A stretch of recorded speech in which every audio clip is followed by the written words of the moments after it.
দুপুরের অনেক অনেক শুভেচ্ছা আমার সমস্ত বন্ধুদের। রোজকারের মতো লাঞ্চ প্লেট নিয়ে হাজির হলাম। প্লেটে প্রথমে আছে ভাত, গন্ধরাজ লেবু, সাথে রয়েছে চিংড়ি মাছ দিয়ে পুঁই শাকের তরকারি, আর রয়েছে মাটনের ঝোল, রাখা আছে পটল ভাপা আর আমের চাটনি আর পাকা আম। শেষ পাতে পাকা আম থাকবে না, একেবারেই বলা বাহুল্য। যাই হোক, তো এগুলো কিন্তু আজকে আমার কিছুই নয়, কাকিমা নিজে হাতে তৈরি করেছে।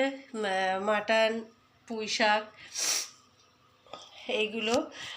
তো যাই হোক, এত সুন্দর করে গুছিয়ে দিয়েছে, তো আমি ভিডিও না করে তো পাচ্ছি না। আর শুভ দুপুরের শুভেচ্ছাটা আমার বন্ধুদের সাথে শেয়ার করলাম, আর আমি তো সব কিছু আমার বন্ধুদের সাথে শেয়ার করি। তো এতক্ষণ ধরে ভিডিওটা দেখার জন্যে অসংখ্য ধন্যবাদ প্রত্যেককে। ভালো থাকুন, সুস্থ থাকুন। নেক্সট ভিডিওর সাথে খুব শিগগিরই দেখা হচ্ছে।